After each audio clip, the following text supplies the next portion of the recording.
Hola amigos de Quebrando Cascarones, ¿cómo están? Es un gusto para mí estar aquí con todo un personaje, con el invitado de esta semana. Él es el doctor Boris Olmedo.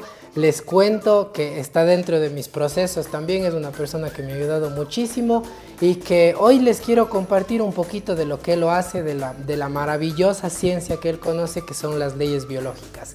Es un médico diferente, muy diferente, porque es de los que te ayuda a conocer cuál es el proceso de tu cuerpo y cómo llegaste a caer en un estado de enfermedad. Y lo que él busca no es tapar ese síntoma, sino ayudarte a salir de ahí desde el origen. Así que, doctor, muchísimas gracias por darnos el espacio en su agenda, el tiempo y sobre todo por compartirnos esta hermosa labor que usted hace. Cuéntenos un poquito cómo es que usted decidió o cayó en esto de las 5 leyes biológicas y de este tipo de medicina. Bueno, muchas gracias, Juan José, a ti. Siempre es un honor poder compartir con las personas que acuden hacia ti, ¿no? Realmente para mí, yo siempre empiezo diciendo que yo nací médico. Desde muy niño le vi a mi padre curar, a pesar de que mi padre casi no sabía leer y escribir, y nos formó en una vocación de servicio hacia el paciente. Y en esa búsqueda yo elegí ser un médico no convencional, es decir, no usar medicación nunca de botica, sino ver otra alternativa que nos permita ayudar al paciente sin que el paciente tenga que gastar muchos recursos, ¿no? El paciente o el Estado. Exacto. Porque al trabajar con terapias no farmacológicas nos ha llevado a la búsqueda de saber por qué enfermamos, para qué enfermamos y cómo podemos ayudar sin necesidad de hacer gastos muy grandes para mantener la salud, entendiendo que la salud no es la ausencia de enfermedad. La salud es un proceso dinámico que si hay una causa, hay un sistema que se activa y cuando se soluciona, se presentan los síntomas, signos que hay que trabajar con cada paciente en particular. Exactamente, Doc. A mí me gusta mucho esta parte de las 5 leyes biológicas y cómo funcionan. ¿Nos puede explicar un poquitito qué es como de fondo esto? ¿Qué tiene de fondo? Bueno, las leyes biológicas fueron descubiertas por el doctor Rick Hammer hace ya 44 años, en el cual luego de un infausto suceso que sucedió con su hijo, luego de un accidente donde él es herido mortalmente, su hijo pasa un periodo de agonía de varios meses hasta que termina muriendo con sus padres al lado. Y luego de este suceso de la muerte de su hijo, él hace un cáncer de testículo y la madre, que también era médica, hace un cáncer de seno. Entonces, desde ahí viene este conocimiento, ¿no? Este descubrimiento, porque no es ningún invento, es algo que se puede verificar en el 100% de los pacientes. Y el doctor Hammer se pregunta, ¿qué pasa conmigo siendo un hombre tan sano? Yo hago este cáncer. De hecho, él trabajaba en medicina convencional y él acude al sistema para ver qué pasa con su testículo que había crecido, más luego empieza a intuir y a descubrir estas leyes biológicas que siempre por siempre siguen un orden biológico para la vida, para la supervivencia. Entonces de ahí empieza a descubrir las leyes biológicas, que son 5, que son absolutamente coherentes con la supervivencia de los individuos. Sí.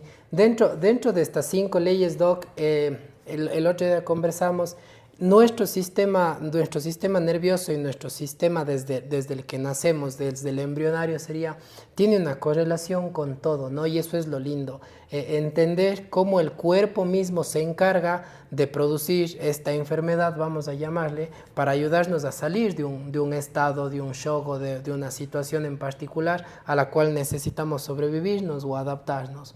¿Por qué hace esto el cuerpo y por qué nos cuesta tanto aceptar esta respuesta del cuerpo? Bueno, siempre todos los seres humanos, los seres vivos de este planeta, incluido el hombre, los animales y las plantas, se rigen bajo principios biológicos. Es decir, para que exista una inflamación a nivel de la mucosa bronquial con tos, con síntomas de secreción, no secreción, hay necesidad de entender qué pasa exactamente con este paciente. Entonces, cada órgano tiene un área cerebral que dirige y cada área cerebral se activa de acuerdo a cómo sea el sentir biológico emotivo del paciente, es decir, siempre hay una causa. Claro. Por eso que el paciente que viene con cualquier síntoma, nosotros tenemos una o dos preguntas de acuerdo al origen embrionario de cada tejido y cada tejido da síntomas exactamente verificables. Entonces, desde allí nosotros tenemos un proceso donde el paciente sabe qué es lo que estamos preguntando y qué es lo que hacemos para entender que esto que conocemos como enfermedad realmente es parte de un sistema. No es como dice la Organización Mundial de la Salud, que la salud es la ausencia de enfermedad. Claro. Sería una utopía. Lo que conocemos como enfermedad o el conjunto de signos, síntomas que se presentan son consecuencia de algo que el cuerpo soluciona. Es decir, si un paciente tiene separación con sus padres porque el padre ha viajado, ha emigrado a estudiar o a trabajar, la piel de esta persona, el contexto se va a ulcerar. Cuando el padre regresa, la piel se va a enrojecer, es decir, se va a reparar la piel. En vez de catalogar como una enfermedad eruptiva o un eczema o cualquier tipo de piel, nosotros sabemos que el paciente ha vuelto a tener contacto. Entonces, a eso es una diferencia muy grande en pensar que un paciente o un niño, por ejemplo, que es muy verificable, donde el papá, la mamá están en inconvenientes, separaciones. El niño hace manchas, ronchas, úlceras, cualquier cosa en la piel, creyendo que es una enfermedad eruptiva cuando es volver a tener contacto. Exacto. Entonces le preguntamos a la madre qué pasa entre los padres, cuando regresó el papá, cuando se volvieron a normalizar las cosas en la casa. Dice, sí, es verdad, es eso. Entonces, no diagnosticamos enfermedades, sino tratamos seres humanos de acuerdo a cuál es su sentir biológico o lo que nosotros conocíamos en Nueva Medicina Germánica antes como conflicto, pero yo pienso que la forma más adecuada es un shock que produce una activación biológica, es decir, un acto inesperado, brusco, que activa el sistema, el cerebro lo toma y busca el órgano a quien trabajar. Entonces, esta tríada psico, cerebro, órgano es una cosa que sucede todos los días en todos los individuos de nuestro planeta. Es indivisible, ¿no? Totalmente indivisible. Doc, dentro de la consulta también una parte importante es manejar la percepción de la persona. Por ejemplo, esto que dice usted de la separación. De pronto a una persona se le hace más difícil, a otra persona se le hace más fácil llevar con eso y por eso es que uno desarrolla la enfermedad y otro no. ¿Cómo se relaciona esto con la lateralidad de la persona? Porque el cerebro también maneja ahí sus hilos, ¿no? Sí. Bueno, la lateralidad biológica de los seres humanos se establece en los primeros días de la concepción, es decir, ya sabemos si va a ser diestro o zurdo. Solo esa pregunta nos lleva casi a un 90-95% del diagnóstico. Porque en la lateralidad biológica, es decir, si yo aplaudo así, soy diestro, pero no puedo aplaudir así porque es incómodo. Es incómodo. El zurdo vuelve a aplaudir libremente y las condiciones biológicas, es decir, las causas, se las puede establecer. Entonces, cuando llega a la consulta el paciente, le pregunto, ¿cómo te llamas? Y digo, ¿cómo quieres que te llamemos aquí? La segunda pregunta es, por favor, aplaude. Claro. Entonces, con eso yo le digo, tenemos el 95% del diagnóstico del paciente, porque en la lateralidad biológica todo lo que sucede en una persona diestra, que son el 85% de la población de los seres humanos, a la derecha tiene una relación directa con el padre. El padre, la pareja, los hermanos, los amigos, compañeros de trabajo. Es decir, todo a la derecha tiene una relación directa con eso. Y a la izquierda solamente es con madre o con hijos. Hijos o mascotas o gurú.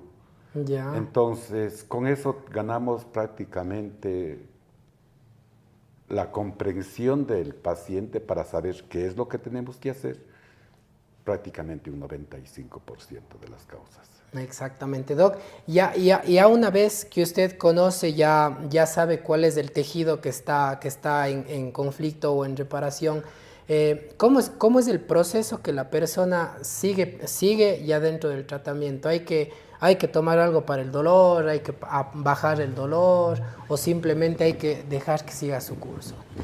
A ver, el decir que la naturaleza hace todo y cura es algo que uno que es paciente, que ha podido tener una enfermedad, o ve la angustia de la madre, del padre con su hijo enfermo y le dice, sí, no, la naturaleza ya hace todo, estás en curación. Eso no es tan cierto. En la consulta práctica uno ve que cuando los síntomas son muy fuertes, muy graves, muy molestosos, uno tiene que intervenir. Y si hay necesidad de prescribir, generalmente, como yo soy médico homeopatunicista, trato de tomar la totalidad sintomática y prescribir un medicamento que le ayude a pasar mejor esto, más no a suprimir el síntoma, más no a bloquear nada, ni a quemar nada, ni a producir, a administrar medicación que en muchas ocasiones cura una cosa, pero daña dos. Exacto. Mientras que con tratamientos no convencionales como acupuntura, homeopatía, la terapia neural, el biomagnetismo médico, un cambio en el estilo de vida, un cambio en su forma de cómo acomodarse en el territorio, hace que el individuo pueda vivir tranquilo, seguro, en paz, en casa. Exactamente, ¿no? Y es muy lindo cómo usted explica y cómo engloba todo en realidad, porque la salud es eso, ¿no? Es estar bien en muchos ámbitos de la vida, sentirse seguro y sentirse, como decía usted mismo, en ese territorio, ¿no? Hay una parte de la biología del Dr. Hammer en donde explican que él trabajó mucho con pacientes con cáncer y cuando trabajaba desde esta parte biológica muchos se curaban. ¿Qué tal, qué nos puede decir usted en relación a este cáncer, a esta enfermedad que es tan temida en este momento? Bueno, realmente yo empecé hace 17 años a estudiar esto. Ya llevo 35 años de médico, siempre he sido un médico que nunca prescribo medicación farmacológica. Entonces yo empecé también siempre desconfiado y como así, y qué pasa con esto, ¿no? Pero en definitiva, cuando el ser humano se forma, hay las capas embrionarias, es decir, las que dan origen a los tejidos. Entonces hay una parte del cerebro antiguo que corresponde a tejido endodérmico, es decir, el tejido endodérmico es el que da origen a grandes rasgos al aparato digestivo, reproductor y el aparato respiratorio. Entonces todos estos tejidos crecen en primera fase, es decir, hay un aumento en células y funciones por un acto biológico que el individuo sufrió y el tejido empieza a crecer. Mas no es como dice la medicina, que el cuerpo perdió el sentido, que las células se alocaron, que empiezan a crecer desordenadamente. No, el cerebro dirige la vida desde siempre. Si un impacto biológico es brusco, dramático, inesperado, el individuo lo vive en soledad, es decir, que no lo puede expresar, que no lo puede entender, automáticamente el cerebro en fracciones de segundo ordena a un órgano crecer en células y funciones. Es decir, tiene un propósito biológico, tiene un porqué y un para qué. Entonces, cuando un tejido ha crecido, el individuo no tiene síntomas. Claro. Porque está creciendo, porque el individuo sigue con el impacto biológico. Por poner un ejemplo, la pérdida económica de un individuo, de su empresa, de su casa, de quedarse en la ruina, el cerebro percibe que él no va a tener que comer e inmediatamente las células hepáticas, los hepatocitos, empiezan a crecer en células y funciones para producir sales biliares, para poder decir, no voy a tener que comer. Entonces el cerebro rediseña para que los jugos hepáticos que producen las sales biliares puedan trabajar mejor con lo mínimo de alimentación que tenga o con lo que tenga. Es decir, antes nos comíamos el lomo fino, ahora el cerebro le rediseña para que nada del animal que me sirve como alimento me pueda servir como digestión. Entonces, el crecimiento del hígado tiene una dirección en el cuerpo. Claro. Porque si las personas que les han diagnosticado que tienen un adenocarcinoma de hígado o un cáncer de hígado, no se cumple este parámetro, es imposible que el organismo pueda crecer. Cuando le preguntamos directamente, el individuo dice, ¿y usted cómo sabe esto? Por biología, por el comportamiento de los tejidos. Entonces, estos tejidos endodérmicos que dan origen al aparato respiratorio, digestivo y reproductor y glándulas anexas, crecen cuando hay una activación biológica. Al paleoencéfalo, es decir, al cerebro antiguo, al cerebro reptilesco, también corresponde lo que se llama el mesodermo antiguo. El mesodermo antiguo, donde está la pleura, pericardio y peritoneo, la dermis y la glándula mamaria, también tienen el mismo comportamiento. Es decir, frente a una actividad, a un acto brusco, dramático, inesperado, también empieza a crecer en primera fase y tampoco hay síntomas. Si la glándula mamaria empieza a crecer por un carcinoma lobular de seno, hay siempre una causa y va un proceso dependiendo de la cantidad de masa conflictual o del evento que activó el sistema, va a crecer 1 centímetro en 2, 3, 4, 5 años. Pero el individuo hasta eso ya tiene tiempo para solucionar la causa. Así como creció, después sigue un proceso de automático del cuerpo, el individuo soluciona la causa y el tejido empieza la caseificación en estos dos tipos de tejidos, tanto los endodérmicos como de mesodermo antiguo. A eso se conoce como un absceso o como tuberculosis. Ese es el proceso biológico, donde los hongos y las micobacterias cumplen un rol benéfico. Es decir, la tuberculosis que se vacuna es un proceso absolutamente dinámico que no se puede evitar con vacunas ni con nada, sino que nos habla de que el paciente solucionó la causa. Si el paciente experimenta, después de un diagnóstico catastrófico, totalmente inhumano, antiamoroso, de que a uno le quedan pocos días de vida, que le van a poner en una caja, lo más sensato que si el individuo percibe es que empiece a crecer las células del pulmón. Entonces, a eso se conoce como adenocarcinoma de pulmón, y dice, no, el tumor primario es acá y ya se ha regado, ya se ha hecho metástasis al cuerpo, cosa que es totalmente improbable, porque si un tejido creció, hay una causa. Si hay otro tejido que empieza a crecer simultáneamente después del diagnóstico o después del examen, después de revisarse, hacerse los screening que son muy de moda en un sistema mercantilista como es la industria farmacéutica, entonces dicen que hay metástasis. No es cierto, son otros sistemas que se van activando, entonces así funciona el cuerpo. Y es muy racional lo que usted dice y es muy directo, ¿no? Porque se han hecho muchísimos estudios para ver cómo estas células del cáncer que están de pronto en el colon avanzan al pulmón y no hay una vía de acceso, no hay una dirección en sangre, no hay algo que demuestre que se está moviendo como tal este mal, digamos, dentro del organismo.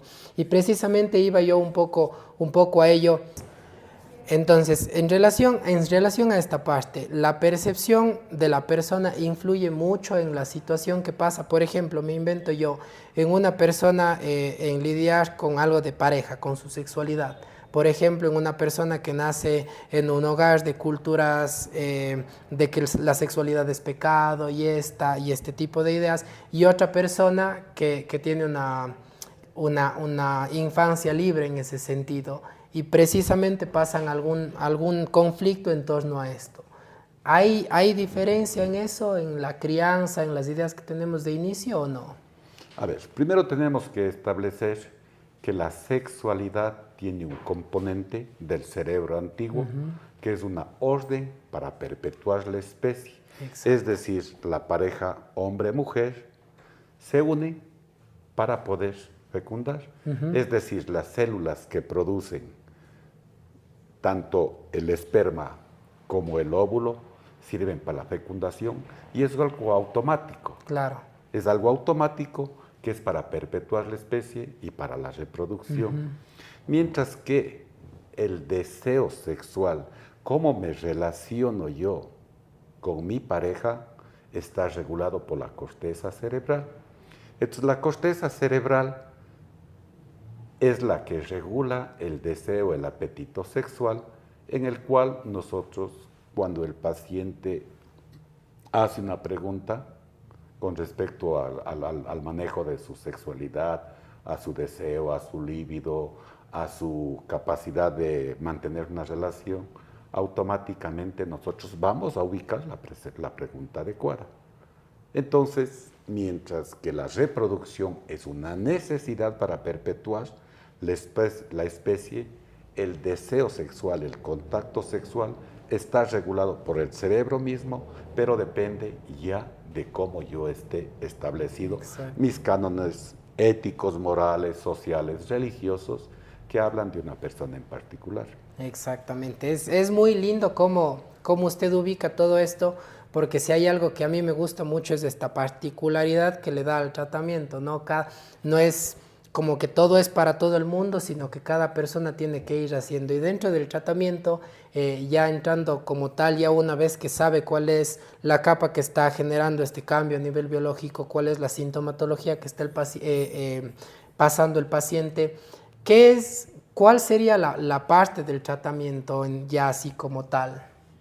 Bueno, concluyamos una parte también porque nos faltan dos capas embrionarias que son ya correspondientes al cerebro nuevo y es la otra que se llama mesodermo nuevo, que da origen a todo el tejido osteomuscular, músculos, tendones, articulaciones, vasos sanguíneos, la corteza glomerular del riñón, los ganglios linfáticos. Todos estos tejidos en fase activa, en primera fase, siempre se necrosan. Necrosan significa que pierden tejido, más o menos como un queso gruyere que se hace poroso. Ya. O la osteoporosis que conocemos como enfermedad en la medicina convencional, es algo totalmente dinámico. La mujer que ya no está en etapa fértil, ya no necesita tener una gran masa ósea a nivel de los huesos, músculos y tendones que sujetan todo el peso del útero. Entonces lo normal es que se necrose, porque ella biológicamente percibe que ya no va a fertilizarse, que ya no va a tener descendencia, por lo tanto necesita menos peso para sobrevivir. Claro. Entonces automáticamente la osteoporosis que se produce en la mujer después de la menopausia, que menopausia no es enfermedad, sino es último regla, es decir, ya no es fértil. Exacto. Esta situación de ya no ser apta para poder ser fecundada hace que se produzca este proceso dinámico. No necesita hormonas, no necesita calcio, no necesita ninguna situación que la industria farmacéutica o que los servicios médicos nos brinden a un proceso biológico dinámico. Si es que nosotros trabajamos con el paciente en esa dirección, ahí va lo que el Estado o el paciente o el seguro privado va a gastar menos en algo que no es necesario, porque con calcio, sin calcio, con hormonoterapia, hormonosustitución, lo que sea, el proceso biológico automáticamente sigue su curso. Y al neoencéfalo, al cerebro nuevo, también corresponde lo que se conoce como el ectodermo. El ectodermo da origen a todas las pieles internas y externas, la piel y las mucosas. Y estas tienen la particularidad de ulcerarse, es decir, perder tejido. Pierde contacto con su padre a la derecha, la piel del lado derecho, se ulcera, no perceptible al ojo humano, el paciente dice, tengo una resequedad de la piel. O el herpes también, ¿no? El herpes es la solución de volver a tener contacto porque esta separación fue injusta y muy dolorosa. Entonces, lo que se conocía como que el herpes genital es incurable y es transmisible. No. La pregunta adecuada al paciente es, ¿desde cuándo te brotaron las cosas? Pero para que el paciente tenga el brote de las vesículas a nivel de sus genitales, debe haber solucionado la separación que fue injusta. Claro. Desde allí ya hace una diferencia muy grande porque el paciente que ha sido diagnosticado de un herpes genital dice, me arruiné para toda mi vida. Pero si el paciente toma en cuenta lo que yo digo, va a ver que cada vez que él vuelve a tener contacto, las vesículas, la manifestación clínica absolutamente biológica, indica que la persona ha vuelto a tener contacto. Doc, ¿y por qué se cronifican estas sintomatologías en el tiempo?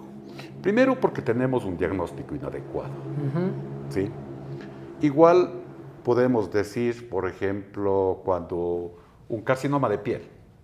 Ya. Si ubicamos la lateralidad biológica, a la derecha padre, pareja, hermanos, amigos, y a la izquierda madre o hijos, tenemos un diagnóstico. Si la persona está en constantes recidivas por cuestiones éticas, morales, sociales, religiosas, que el matrimonio es para toda la vida y todo esto, entonces se llama constantes recidivas, es decir, está saliendo y volviendo a entrar en el sistema. Entonces el tejido que se ulceró en primera fase empieza a repararse. Si la reparación es de la capa más superficial de la piel, se conoce como un carcinoma espinocelular. Si la separación es más fuerte y ya toma los vasos sanguíneos, la parte interna de la dermis, se conoce como un carcinoma vasocelular. Pero que nos verifiquen que el sol produce cáncer de piel. Claro. Es la pregunta adecuada de una persona que tenga 1 centímetro de cerebro funcionando. ¿Y por qué nuestros hermanos del África, que están sometidos al sol todo el al tiempo? sol, que no, ni siquiera tienen protección por la ropa que no tienen, porque ellos no tienen carcinoma de piel? Entonces son puras teorías que no las pueden verificar. Claro, qué lindo. Entonces tratamos de no irnos contra nadie, sino obligarles a nuestros compañeros médicos de absolutamente todas las ramas, que sea una condición sine qua non para que ellos puedan manejar sus pacientes. Claro. Porque no nos vamos a oponer bajo ningún sistema a un médico de cualquier índole, de cualquier rama de especialidad, compañeros y colegas nuestros, sino que ellos, conociendo las leyes biológicas, ellos se van a quedar más tranquilos, seguros, en paz, en casa, para ellos hacer un servicio al paciente, sentir que mi trabajo tiene una dirección, más no convertirme en un prescriptor de tratamientos que no son verificables. Claro, y desde mi punto, esta vez como paciente, yo le digo, uno cuando acude al médico acude por una respuesta, por saber qué está pasando en el cuerpo. Y es precisamente lo que yo logré entender cuando usted me dice, Juan José, toda esta situación que viviste ha producido estos cambios en tu tejido y esto es lo que está pasando como síntoma. Entonces creo que como paciente uno también tiene la tranquilidad de entender y decir, ya sé qué me pasó y cuándo me pasó y cómo puedo salir de esto. Porque si no, la medicina se vuelve en algo como callemos del síntoma, aplaquemos esto y que siga funcionando así, si es que está funcionando. Entonces, el hecho de que usted lo pone ahorita sobre la mesa, ¿qué tan importante es que los profesionales de la salud, y yo me incluyo como fisioterapeuta, osteópata, tenemos que conocer estas leyes biológicas? Es que es una condición sine qua non. Si tú tienes un paciente que tiene un dolor al lado derecho, automáticamente tu cerebro ya sabe qué preguntar. Primero que el dolor de mesodermo nuevo, es decir, de todo el sistema osteomuscular, aparece en segunda fase. Es decir, cuando el individuo sucede algo bueno para el paciente. El dolor de la ciática derecha aparece cuando yo estoy mejor en la relación con mi pareja, con mi padre, con mis hermanos, con mis amigos, de quien yo me sentía que no era apto, es decir, Ya. apto. Entonces tú empiezas a hacer tu terapia y durante la terapia le preguntas, dices, señor, ¿cómo está con su esposa? Solamente viendo el lenguaje corporal, haciendo la pregunta adecuada, él te queda viendo y dice, señor, que es brujo, adivino. Claro. ¿Cómo sabe que yo he estado en una situación mala con mi pareja? Y tú sigues haciendo la terapia, puedes suspender un rato, le miras a los ojos, dice, ¿me quieres contar qué cosa bonita ha pasado con tu pareja? Automáticamente él dice que el dolor empezó 12 a 24 horas antes, él tiene que haber solucionado. Claro. Es decir, yo solucioné ayer al mediodía, estaba separado con mi pareja y volvemos a tener una relación donde nos ponemos de acuerdo cómo llevar la vida. En 12 a 24 horas me aparece el dolor. Entonces, eso de por sí tiene un efecto en la comunicación estratégica que el paciente dice, o usted adivina o lee el pensamiento o alguien le contó qué pasa. No, es la biología. Es la biología. Es la biología. Independientemente de la terapia que se haga osteopática, de fisioterapia, de acupuntura, de terapia del dolor, solo con esa pregunta el paciente va a sentir que él se siente un ser humano dentro del consulta. Exacto. No es un número, no es una ficha, no es un diagnóstico, no es un síndrome, sino es algo biológico que sucede en el organismo. Totalmente. Entonces, por eso es que siempre le he pedido yo a la vida que me prodigue el tiempo necesario para transmitir este conocimiento. Sí, sí. Porque realmente, después de haber estudiado 17 años, prácticamente 4 horas diarias, haber invertido mis recursos propios, porque yo no recibo auspicio de nadie, agradecido siempre con mi esposa, con mis hijos, con mis nietos, que en condiciones muy graves he tenido que dejar, inclusive a mi hijo, a mi nieto en cuidados intensivos para ir a estudiar, pues siempre agradecido con eso, porque solamente el conocimiento nos vuelve libres. Mas ya no dependemos de los que nos diga la industria farmacéutica o los compañeros visitadores a médicos. Porque para uno poder ejercer esta profesión, primero tiene que tener las manos limpias. Totalmente. Es decir, no tener ningún auspicio de nadie. Porque si a mí me mandan a un viaje donde yo voy a saber ciertas cosas y la industria farmacéutica me paga todo, después tengo que devolverles el favor. Al último, ¿quién termina pagando eso? El paciente. Sea o no sea necesario. Exacto. Entonces, este conocimiento también va seguido de una parte de cómo uno está estructurado y cómo está formado. Si no le debo devolver nada a nadie, hago lo que el paciente necesita. ¿En quién recae eso primero? En el beneficio de ese núcleo familiar, de ese paciente que gasta menos y que sin necesidad de untarse ninguna crema, ni tomar un antibiótico, no tomar un quimioterápico o irradiarse o quemarse, el paciente entiende qué pasa, hace un cambio en la posición de lo que él percibe y el paciente va a tener una recuperación casi total. Y sale bien, y sale bien. Es espectacular cómo se asocia todo, cómo lo relaciona todo y la verdad que yo fascinado seguiría conversando porque es algo súper lindo entender cómo funciona el cuerpo. Ahora para que los amigos que están escuchándonos y viéndonos puedan entender un poco y también puedan acercarse, ¿qué cosas son las que trata la medicina germánica, las leyes biológicas? ¿O por qué se acercarían ellos? Bueno, actualmente, cuando yo empecé a estudiar esto se conocía como Nueva Medicina Germánica, luego hice la formación profesional en Italia y actualmente estoy haciendo, sería como un nivel superior, es Ciencias Biológicas Integradas, donde este posgrado que hacemos a nivel internacional pertenecemos al primer grupo de ciencias biológicas integradas en español. Lo hacemos desde Bélgica, los profesores vienen de Europa, tenemos cursos, o sea, online, y los presenciales hacemos 3 o 4 veces al año, o Buenos Aires o México. ¿A qué tipo de pacientes le sirve? Al paciente que está angustiado, desesperado, que no encuentra una respuesta con la medicina y que su enfermedad sigue avanzando. A un paciente que tiene un diagnóstico catastrófico.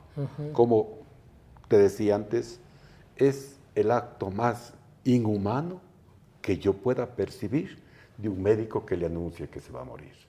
Totalmente. Uno tiene que tener el amor propio por el paciente, pensando que detrás de ese paciente hay mi madre, mi padre, mis hermanos, mi esposa, mis hijos, mis nietos, y anunciarle que se va a morir es condenarle prácticamente a que vaya a buscar la funeraria. Exacto. Entonces, esta comunicación no estratégica hace que el individuo empiece a morir. Entonces, estos pacientes que tienen enfermedades crónicas, que no tienen una respuesta, o que la medicina dice, ya no hay nada que hacer contigo, vete a morir en la casa, entonces ese paciente es el indicado.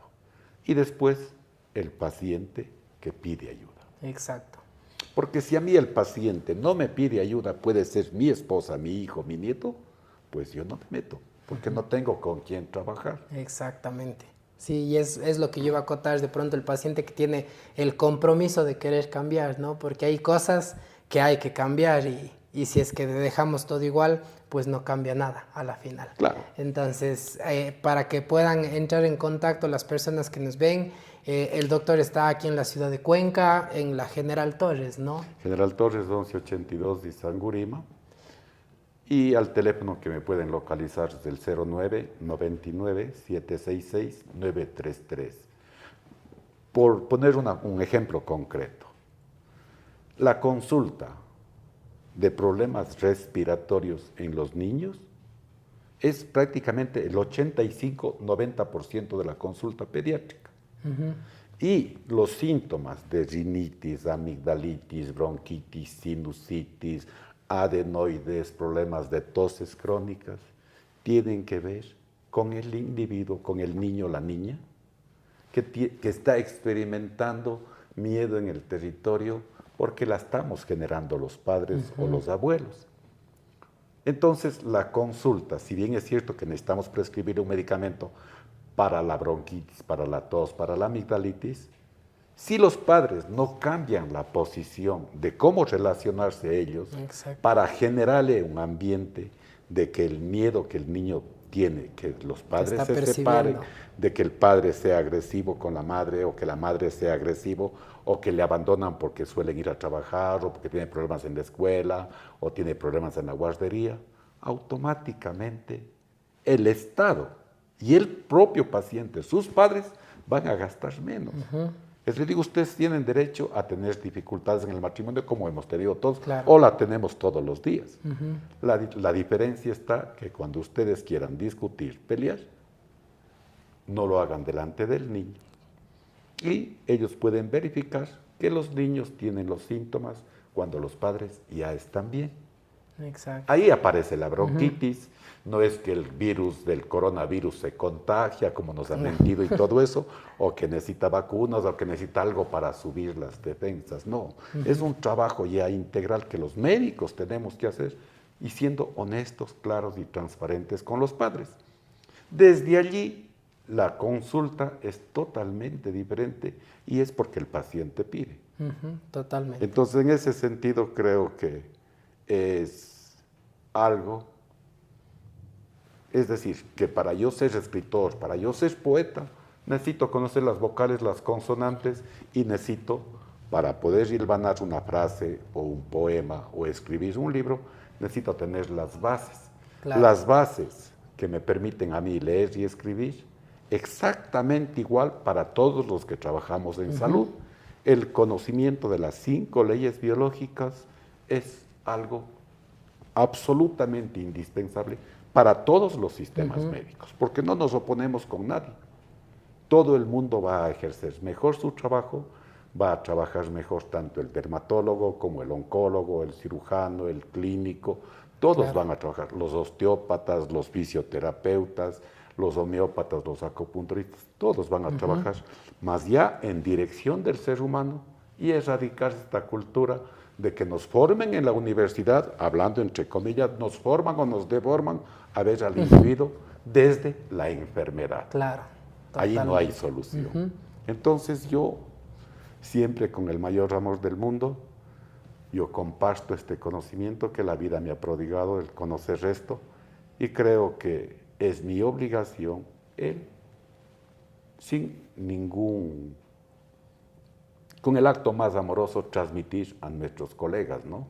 Entonces los colegas que son pacientes míos, ellos dicen, sí, Boris, ayúdame con esto. Bueno, yo te paso la información y vamos estudiando. Lo que no entiendes, vamos trabajando. Hay cosas que cuando uno ya conoce el sistema, la pregunta, cuando el paciente viene, es directa. Claro. Tiene crecido un tejido en el colon, hay alguna cosa fuerte, puerca, cochino, que obligó que el tejido crezca para que las heces resbalen más fácil. Si tengo un crecimiento en el estómago, la pregunta es algo que yo no puedo digerir, por eso creció mi estómago. Si se ulcera la curvatura menor del estómago, es otra causa. Claro. Entonces así nos permite tanto a los médicos como a los pacientes vivir tranquilos, seguros, en paz, en casa. Exactamente. Y bueno, yo les puedo decir desde mi experiencia que es totalmente diferente. Para mí me llena mucho cuando me tocan las consultas con el doc porque aparte es muy integral, ¿no? Todo el manejo, ya entender esta parte de la biología que está pasando con mi cuerpo, pero además de eso es como entender también cómo todos los procesos de la vida se van como juntando y encimándose unos sobre otros para formar el bienestar de la persona. Así que yo les invito a que puedan venir, a que puedan ser parte de este nuevo paradigma de lo que es la medicina, de lo que es recuperar la salud y el bienestar sobre todo. Así que Doc, muchísimas gracias a usted por este espacio, por hacernos tiempo y nada más que despídase de las personas que nos están viendo. Bueno, muchísimas gracias por la paciencia de escucharme. Yo sé que son cosas muy difíciles a veces al inicio de poderlas asimilar, de poderlas decir sí, pero solamente cuando uno está en el puesto del paciente, con el dolor, con la enfermedad, con el padre, la madre, los hermanos, la esposa, los hijos enfermos, o uno mismo como paciente, entiende que la medicina tiene que ser un servicio, no un negocio como Exacto. es. Si tú miras, hace poco tiempo publicaron en un diario de la ciudad las utilidades que la industria farmacéutica y las clínicas particulares, una hoja entera de cuánto se han beneficiado. ¿A causa de qué? De un desconocimiento de las leyes biológicas, pensando que la pandemia está generada por un virus letal. Los virus están toda la vida en la mucosa bronquial y solo se activan cuando el individuo pierde el miedo de que el depredador me devore, que se llama miedo en el territorio, y así evitaríamos gastar, creo que más de $1.000 millones en vacunas, el tener que acudir a un hospital, al tener una cama de cuidados intensivos, y ya no seguir repitiendo que el virus me contagia y que necesito una mascarilla. Necesito tener el conocimiento para vivir yo la vida tranquila. Exactamente, por ahí vamos por el mismo camino en realidad, Doc, así que yo le agradezco muchísimo por darse el tiempo y a ustedes amigos, no se pierdan todas estas herramientas que les estamos trayendo para recuperar su salud, su bienestar y pues yo les invito a pensar desde esta forma, venimos manejando nuestra salud y la medicina muchos años y tenemos los resultados que tenemos, que son los que hemos visto y por qué no hacer las cosas diferentes, así que nos vemos semana a semana, sigan compartiendo esta información a la gente que crean que le va a necesitar y que les van a ayudar y pues nos vemos la próxima con más invitados.